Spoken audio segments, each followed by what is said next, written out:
science lines. I'm a stained glass window, right? I look like something out of a TV series on Channel 5, but I am regretting getting paint on these tights. Anyway, hello, I am Lara. This is Theatre of Science. You are the Science Lines. I stream free lessons for home educators with free printouts, and I ask you questions and you learn things. This is not that. This is a Lego Storytime show where I tell you all about a thing that I've learned this week. And we do an activity, in this case 2 activities, and we hear a story about Lego at the end. And this week I have been looking into glass, because last week we looked at jellyfish and it got me thinking about things that were see-through. What is it with glass? Like, how is it solid and you can see through it? It's so weird. So I've been learning about that. So you need a bowl of cold water. You can do one activity with a bowl of cold water with no adults around at all, perfectly safely. But if you've got an adult with you, we'll be lighting a candle and then dripping the wax into a bowl of very hot, like kind of just boiled water really, for it to work well. So please don't do that unless you've got an adult with you, okay? I really shouldn't be doing it on my own. Right, what is glass? So I knew that glass was made out of sand, but I didn't know how that was a thing because sand isn't see-through, right? Well, unfortunately I don't have any sand here, but if you hold some sand on a beach and look very, very carefully, you'll find that it's made of lots of different little bits of stone, right? There are orange bits and brown bits and black bits, but there are also a lot of clear bits. If you've ever found, the dorkiest thing I've ever done, if you've ever found granite on a beach, like a stone that's made of pink and see-through and black rocks all stuck together. I love granite, it's so pretty. I do have some granite that I brought from the beach.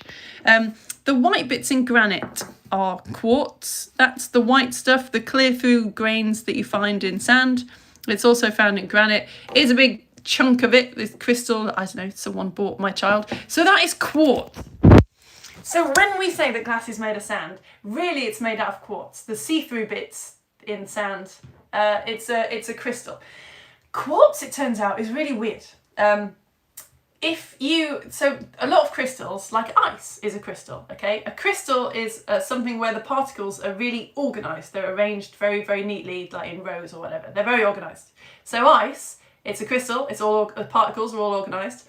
When ice melts, it turns into a liquid, water, which the particles are all just kind of flowing around willy-nilly. And then when it freezes again, it goes back into being this organised crystal. But quartz, it's an organised crystal, and then it melts and becomes a disorganised liquid. But then if you freeze it again really slowly, it becomes something called an amorphous solid. So its particles are all randomly arranged because it's liquid. And if you freeze it, they're still randomly arranged, but now it's a solid, and that's what glass is, and that's why you can see through glass. So you get stuff that is see-through, right? You get stuff that isn't see-through, and you get stuff that's kind of a bit see-through, and you also get stuff like metal spoons that are reflective. So what the difference is if you've got, you know how light is made of all the colours of the rainbow. Did you know that? White light is all the colours of the rainbow all mixed together. Get your bowl of cold water, we'll do this activity. So how light responds, how light sort of, I didn't explain this yesterday, I'm going to try and do a better job today. When light hits material, the material is made out of particles, okay, atoms. The light can either get absorbed by the material, or it can get reflected off the material, or it can get transmitted, is the word, straight through the material. So this yellow candle, all the colours of the rainbow are shining on it, white light is shining on it. All the colours of the rainbow, red, orange, green, blue, indigo, violet, are all getting absorbed by the candle. Like literally the light is just, it's getting destroyed. That's what you say. I didn't know this, but the candle is destroying green light, it's destroying blue light, it's getting absorbed, it's gone. But the yellow light is interacting with the particles of the candle in a different way and getting bounced back into our eyes. All right? So that's why stuff looks coloured. Something that is shiny like metal is reflecting all of the light back into our eyes. And it has to do with the amount of energy that the light has. So atoms, they can absorb light of different energies. It turns out that the atoms in glass need so much energy that the light just hasn't got enough. So the light just passes straight through it. Is that right? Anyway, let's get this bowl of cold water. Can you please just look down on your bowl of cold water, and you will find that because water is see-through, that you're just seeing straight through to the bottom of the bowl. Yeah? Look, looking at my water, not a trick. Putting my finger in the water, you can see my finger because the water is see-through. Can you please work out a way of making that water reflective? How can you see a reflection in that water? There's something you can do to see a reflection in that water, and I didn't know this. I can't believe I made it to this age and I didn't know this. How can you make that water be reflective? There's something you can do. You don't need anything else with you. You don't need like a torch or a mirror or anything. There's something you can do to a bowl of water to make it reflective. And I didn't know this. Because most things are not completely see-through. Even something that is see-through like glass. I've got my sourdough starter bowl here that we made in a lesson earlier today about fungus. Glass, you can see through it, but actually most things that you can see through, not all of the light shining on it is being transmitted through. Some of it is bouncing back, being reflected. Have you worked it out, how you see a reflection in a bowl of water? It has to do with the angle. So it turns out when you're looking directly down on water, so the water's like this, and you're looking down like that, so the angle's 90 degrees. The glass reflects about 4 to 6% of light back at you at that angle. But the lower the angle, the more is reflected. So this is why if you're standing at the side of a beautiful lake, you can sometimes see the beautiful scenery reflected in the lake because you're almost like on a level with the lake. Anyway, so looking down on the water. I use water, not glass, but it works. Looking right down on it, you can see there is a little bit of reflection, right? There is some reflection, but not nowhere. Do do do do do do do do do. Oh, you see a reflection? Isn't that cool? I'll pull that down. We get more reflection. I didn't know that. I'm so excited that it depends on the angle. I did not know that it depends on the angle. And yeah, all transparent materials are like that. So very few materials are completely transparent. They get a bit reflective the lower down you go. Okay, so that's our first activity. Now we kind of roughly know how glass is made, what it is. We get to talk about how it's made in more detail. So if you brought a bowl of very hot water and a candle and a match, we will start to use that now. So how glass used to be made, like in Shakespeare's time, you used to have to do what's called glass blowing. So you would get this kind of liquid silicon, quartz, silicon is what quartz is made of, glass material, and you would sort of blow it into a bubble.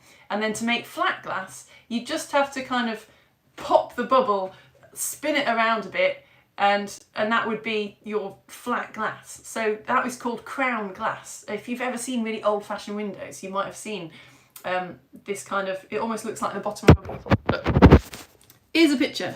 Thank you, Till Neerman, for putting this picture of this beautiful window from Belgium up. So yeah, these are panels of this crown glass, and you see there's even smaller ones in the middle, and that's what they have to do. And then, yeah, so the thicker bit was in the middle, and the thinner bit, the sort of higher quality, I suppose, thin glass, was on the outside. So this is why glass in the olden days was put into lead, because they just used to have to collect those little bits of thin glass from the outside of the kind of bottle shape and stick it into a pane. And then techniques got better and better, and eventually they came up with this. In fact, let's do the activity first, and then I'll show you this incredibly geeky PDF that I found online, which explains it really beautifully. I'm just getting up the picture here. Here we go. So now what they do is they get really, really, really hot tin, and they float the glassy mixture, the silicon, like melted quartz if you like, on top of the hot tin. and let's look at why that makes beautiful sheets of glass. So if you've got a bowl of cold water and you are allowed, or you've got an outlet with you, light the candle now, or you can just watch me obviously. What I'm going to do is drip some candle wax into the bowl of cold water. We'll start with the cold water. What do you think is going to happen? What is going to happen when we drip hot candle wax into cold water? Not a trick question. Looking behind me because I did this yesterday and I put it up on the side. What's going to happen? Let's have a look. This is where I try and flip my phone screen whilst holding fire. Don't do that. Don't do that. Just let me. There we go. There's the picture that we're going to look at in a sec. Okay. Got lots of wax gathered here. Dropping it into the cold water. Let's see. Okay, so it's freezing. It's turning from a liquid into a solid. Did you get that? And if you've got an adult with you who's happy to do this, see if you can make a little pane of glass. So we're going to pretend that the wax is our melted silicon, right? Our quartz. And we're lying it on top of this sheet of water. Not a bad idea, is it? You would think. Good way of making a flat glass panel. So there's lots of forces at play here. You've got gravity pulling down on the wax, and you've got the water sort of pushing up on the wax as well, which is what's keeping it flat. Okay, well, enough of that. Now I'm going to do it into the very, very, very hot water.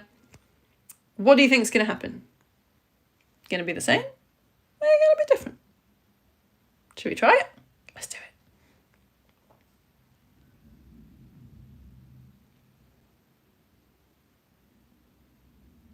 Oh no, I think, oh, it has got to be really hot actually.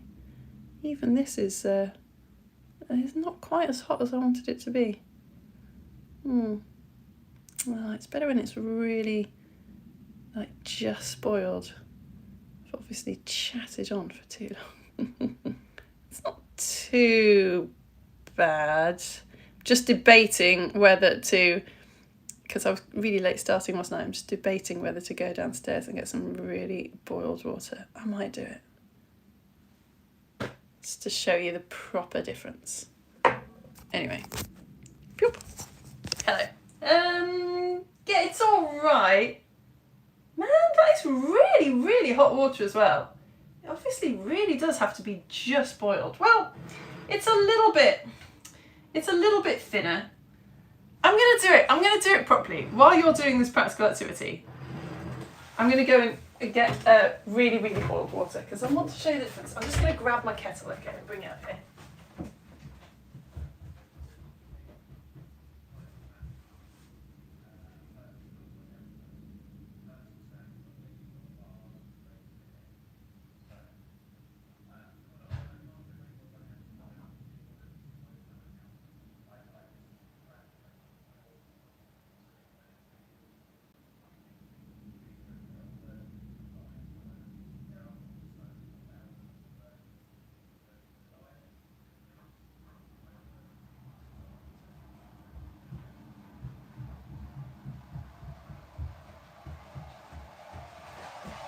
Here we go, let's do it properly because it's really pretty.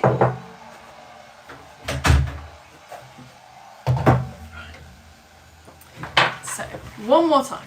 So yeah, when they're actually making glass today, the reason that now we can make absolutely massive sheets of beautiful, thin, flat glass for our greenhouses and things, is this really, really hot tin. So they use tin, because apparently it's got a very, very low melting point. So when you pour the hot glass liquid onto the tin, it doesn't like make the tin boil up or anything, because obviously that would put little dimples into the glass above. You need it to be completely flat and still.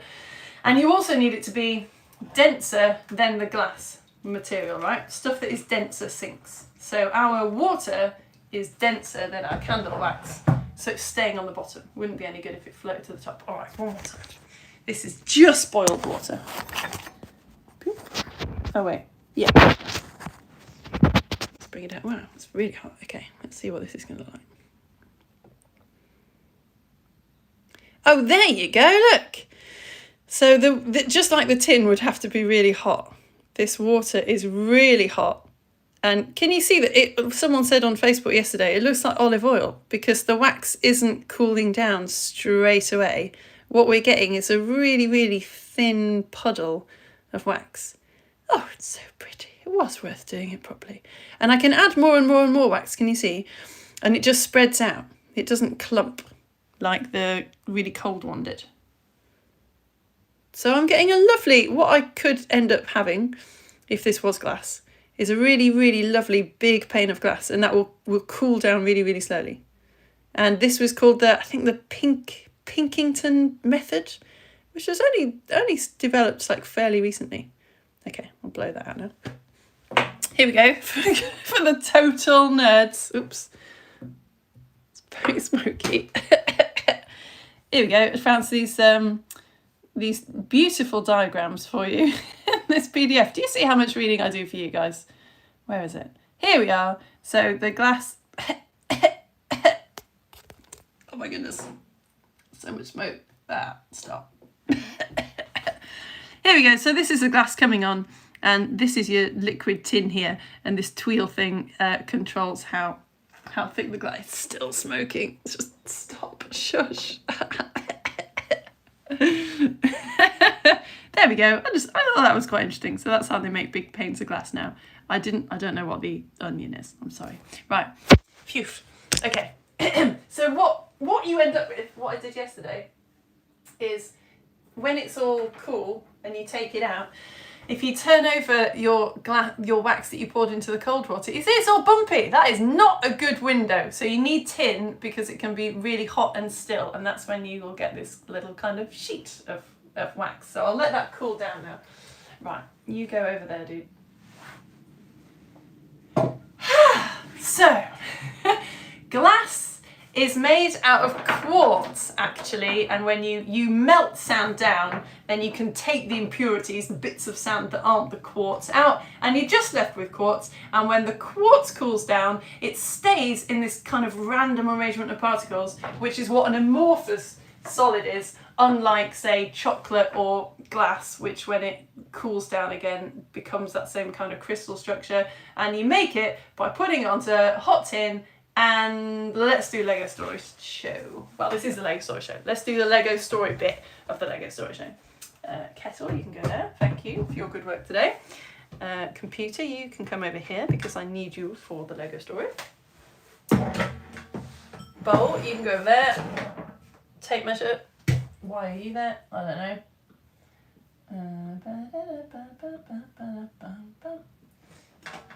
Okay.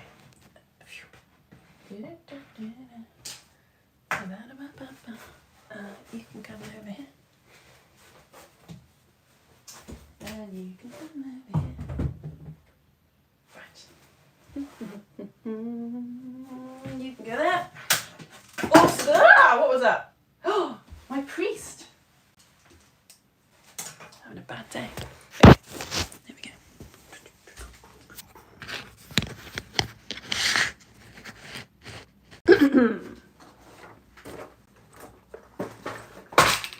The city of Coventry. Have you heard of it? Well, if you've been in England in the 1300s, you definitely would have heard of Coventry. It had made loads of money from selling wool from the many high-quality sheep in the area. Can you tell that I don't have any Lego sheep? Sorry. But yeah, there were loads of sheep being farmed in the Midlands, and this had given Coventry all its money. It had 2 miles of beautiful medieval walls and was one of the most powerful cities in England. And then in the 1600s there was a war between the king, here he is, and the parliamentarians, and eventually, well, Coventry supported the parliamentarians. So eventually when the king came back onto the throne, he was so angry with Coventry for not having supported him and supporting the parliamentarians instead, that he ordered the Coventry's beautiful medieval city walls to be torn down. Got it. There was still a lot of really beautiful stuff in Coventry though. For example, St Michael's Cathedral. It was ancient. Over time, its stained glass had been a bit kind of lost and broken, but the larger bits that had been left had been made into beautiful mosaic style windows. Fast forward our story to the 14th of November 19... Winston Churchill sitting on a rooftop. He has been told, he's the Prime Minister of Britain, and he's been told that the Germans are going to bomb somewhere in Britain. And he's pretty sure it's London. He's sent 2 of his secretaries home to an underground shelter saying, you are too young to die. And he sent home the people who do his typing. But it was recorded that he just couldn't rest. So he was sitting on a rooftop in London that night, waiting for the attack to begin. And it did begin, but not in London. It turned out that night the Germans were actually planning to attack the city of Coventry. So 100 years ago, the city wasn't quite one of the most powerful cities in Britain, but it was still very important. It had a lot of factories in it, which were making things like bicycles and cars. And because this was the time of the Second World War, at this point they were also making a lot of ammunition, which obviously the Germans wanted to destroy. So Coventry had been bombed a lot in the war. But the night of the 14th of November 1940 was it was the worst. It was so bad, in fact, that after that the Nazis invented a word for something that got really badly bombed. They said it had been Coventry'd. So the first bombers that dropped bombs deliberately did things like breaking the water supply and messing up the roads to make it really difficult for the fire engines to get fire to the places that were on fire later on. More than 4,300 homes in Coventry was destroyed. Most of the city centre was destroyed. 2 hospitals, 2 churches.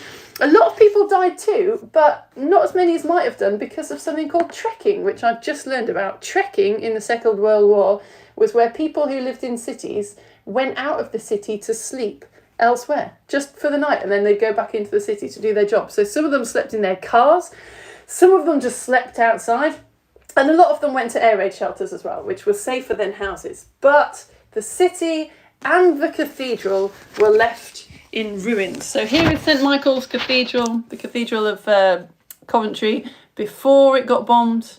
Here is the inside before it got bombed. The Reverend Thomas Howard, who was an Anglican priest, is very famous in Coventry because he went onto the roof at the time of the bombing to try and save the cathedral and put the fires out. But he had to give up. So he's also remembered because the ruins of the cathedral that were left. Here's Winston Churchill, the bald chap in the middle, walking through the ruins of Coventry Cathedral after the bombing. It was this chap, Richard Thomas Howard, that after the ruins were being looked after, said, let's write Father Forgive on the inside of the chancel that was left. So Christians believe that Jesus said, Father Forgive them on the cross, but he just wanted it to say Father Forgive to sort of let everyone know that we all need forgiveness, not just the people who have done this particular bombing. So the cathedral might have been in ruins, but the cathedral's stained glass was actually perfectly safe. At the start of the war, like a lot of cathedrals were doing, Coventry Cathedral had packed its stained glass into crates and had taken it into the countryside. In Coventry's case, it was staying about 4 miles away from Stratford-on-Avon, where Shakespeare was born. And it stayed there in the cellar until 1957. And then there was a competition, and someone called Mr. Spence won the competition to redesign Coventry Cathedral. And he did something really amazing. It was 200 entries, and Mr. Spence was chosen because he said, it's really important that we keep the ruins. I'm just going to build a new cathedral sort of around the ruins. So these are the ruins. This is the very old bit of Coventry Cathedral now, which is looking quite nice, isn't it? It's quite smart.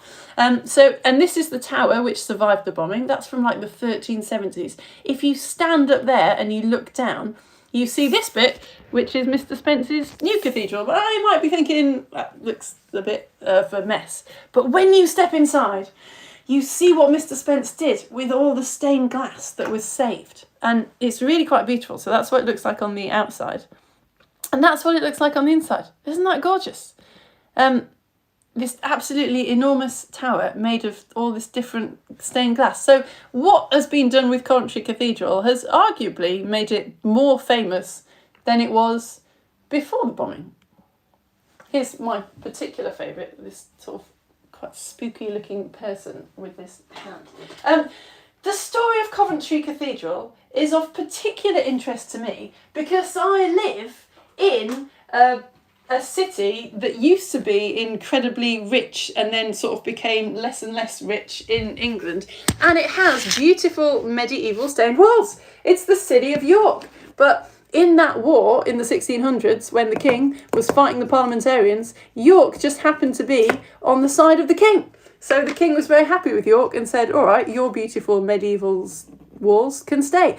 And York did get bombed in the Second World War, but York Minster wasn't bombed. The story goes that Hitler liked York Minster so much that he thought he might use it for a base when he took over England, or I've read somewhere else that York Minster was really big and quite useful for the bombers to use to know where they are, so that's why they kept it. But I thought, I'm constantly hearing people saying that they spent a beautiful bank holiday weekend in York. People don't tend to say that sort of thing about Coventry. But if you know where to look, there's beauty in everything. The end.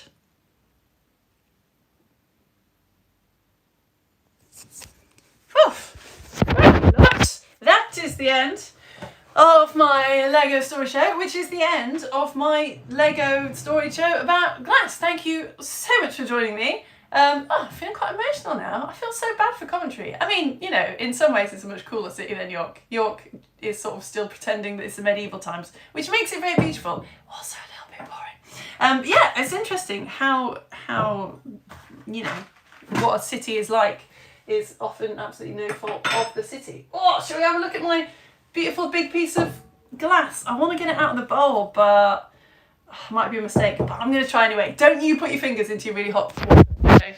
But I'm going to do it. So that's the cold one. That's all right to touch now, that's dry. So you can see it's all bobbly on the bottom.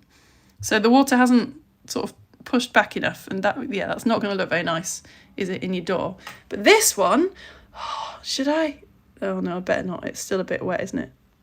Oh, it's still hot. Oh, I'm going to do it anyway. Look at that. Wow! Yay! Hooray for modern glassmaking methods. So this is quite translucent, isn't it? Some light is transmitting all the way through that, and some, wow, I can feel it setting as I hold it because it's getting colder.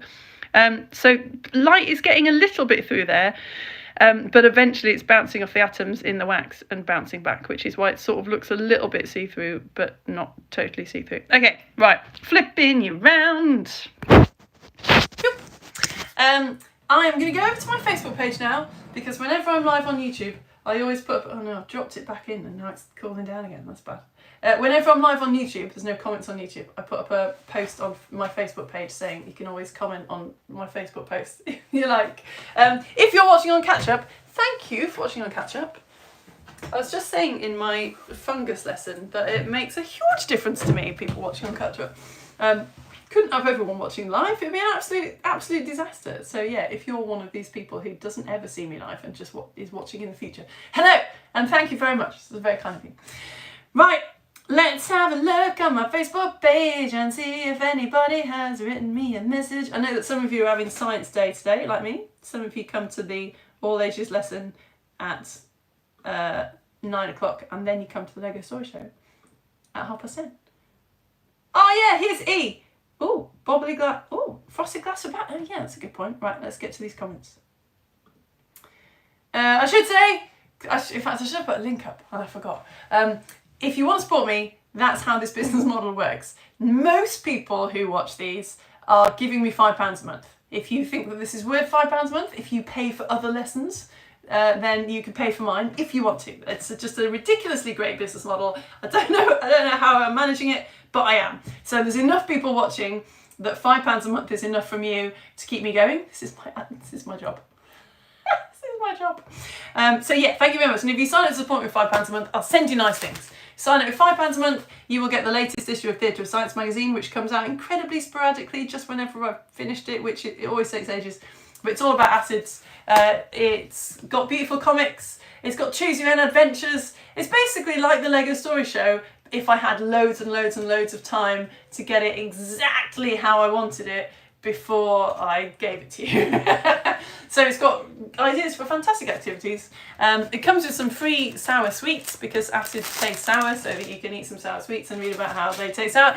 It comes with some litmus papers, and if you sign up with £6 a month, I'll send you my mould magazine as well, which is equally joyous. So thank you for everyone who has signed up. If you're on my Facebook page, you can click the blue button that says sign up. If you're on my YouTube channel, which you are, you can go to my about section and it takes this website, which is called Coffee. Oh, Isabel lives near Coventry. No way. Isabel lives near Coventry and have tennis lessons there. So if you've been into the cathedral, I have been to Coventry Cathedral before, but like everything, because I sort of hadn't researched it, I didn't really appreciate it, and now I feel like I really need to go back. All right, E. Oh yeah. So E is wondering about the bobbly style wax glass being used as frosted glass for bathrooms, or not really. Yeah, that would be really... I think the thing is the thickness. That's the main thing, is that, like, certainly my bobbly wax, you can see, like, it's not even consistently thick, is it? That would be all right, but it's sort of thick in places and thin in other places. So I don't think that would be very good. But yes, absolutely, yeah, frosted glass. I don't look into how they make that. But you could use like the old-fashioned glass that we looked at. It would be great for that. Now my disc is all cold. Oh, that's good, isn't it? I don't know what I'm going to use it for, but it's fun.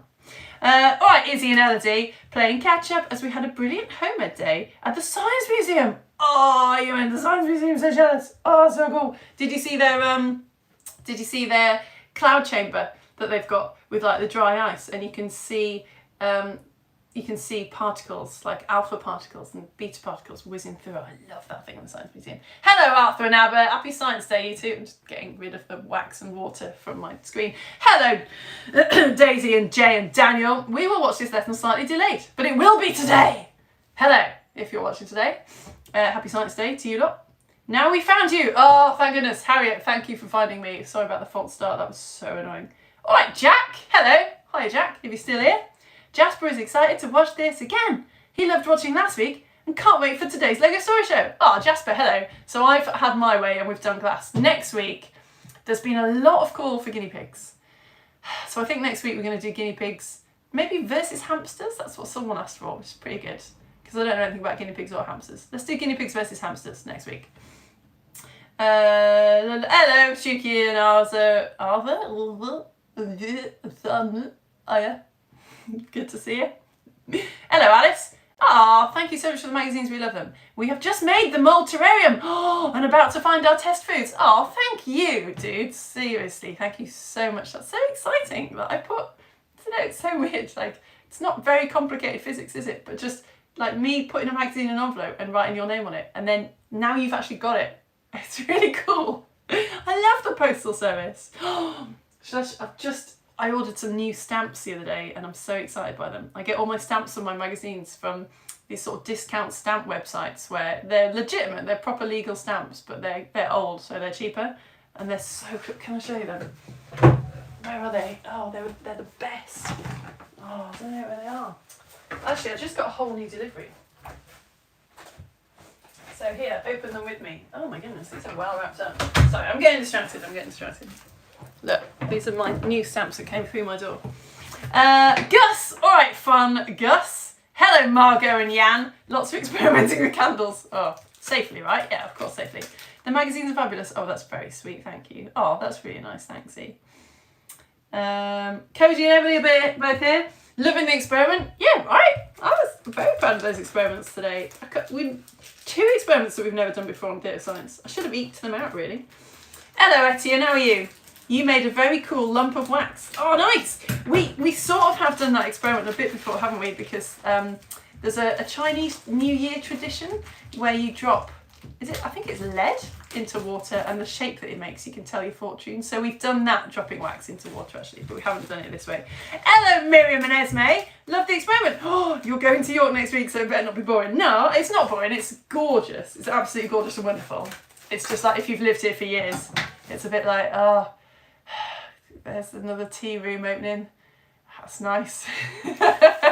York is sort of built for tourists, which is really cool. Like, I love tourists. I've made a lot of money out of tourists visiting my beautiful city. I love the fact that everything around me is like Roman and Viking. But I sometimes visit my friend in Sheffield and it's like, wow, it's like these cafes for the people that live here. It's just a totally different feeling. It's really weird. Yes, guinea pigs and hamsters, says he. All right, good. Me and Zoe have ended up putting our fingers in the wax to make little coats.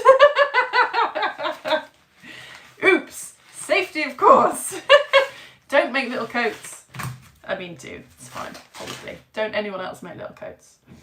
Oh, I'm so excited that you're going to be in York next week. Me and Esme, let me know, right? We can't wait to see it. We can't work out how to see it. Isabel is poised and ready. Oh no, Isabel, did you make it? I can't see any more comments from Isabel. Did Isabel make it? Oh no. Oh no. There's Casper. All right, Casper, you're so welcome. What brilliant question from Humphrey or Sebastian. Is there any other crystal that could be used to make something similar to glass that behaves like quartz? Yeah. Oh, where is it? There's another type of glass. Oh, what's it called? I can't remember. Is it soda glass? Is that made of the same stuff? I'm now just Googling it for you, sorry. Soda lime glass. What's soda lime glass made of? Here we go. Wikipedia might tell us. God, can't rely on it for anything. Always check the facts, but it's a great place for coming to. Soda lime glass. Oh no, look, it's still silica, so it's still made of it's still made of silica, which is the stuff that you find in quartz. But it's also made in soda and lime, but I guess that doesn't count. Oh, although, Bastian/Humphrey, you have just reminded me, you know we were looking at how much things reflect. Apparently, if you've heard of crystal glass, which is, you know, how you get glasses, wine glasses that are crystal cut glasses, are sort of more expensive and fancy. Apparently that's because they've put some sort of other stuff into the glass mixture. Like quite often it's lead, and that makes it more reflective. So you can still see through it, but more light is being reflected into your eyes, which makes it kind of shiny. So I didn't know that. I was pleased to hear that. Right, let's go back to the comments. I'm getting horribly distracted by your interesting questions. Edward and I are looking forward to today's lesson. Good. Well, I hope that you are now not looking forward to it. You're just looking at it. I hope so. Hello, Isabel and Thomas, and Granny and Grandad, and Cousin Bethany from their sunny caravan. Oh, I'm glad that it's sunny. It's not sunny around here. They enjoyed your lesson so much last week that they've come back for more and brought their 16-year-old cousin along. There's a 16-year-old watching.